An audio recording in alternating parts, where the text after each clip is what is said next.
Large intestine 9 is located near your elbow. To locate large intestine 9, bend your elbow to about 90 degrees. Then place your finger on the tip of your elbow, and then move your finger towards the elbow crease. You'll be going over a lump of bone. When you come over a lump of bone, you will be in a soft spot. Like this. Find the tip of the elbow, come over the bone, find a soft spot.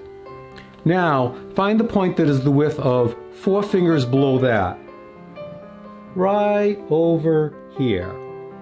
Press in to find a point that is sensitive, sore, tender, or painful.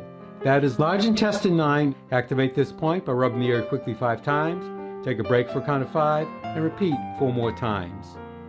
It might look like this.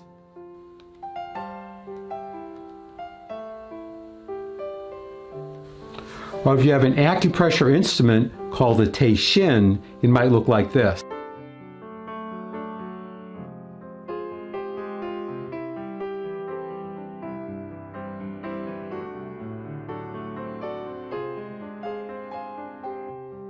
Now find and activate large intestine 9 on your other arm.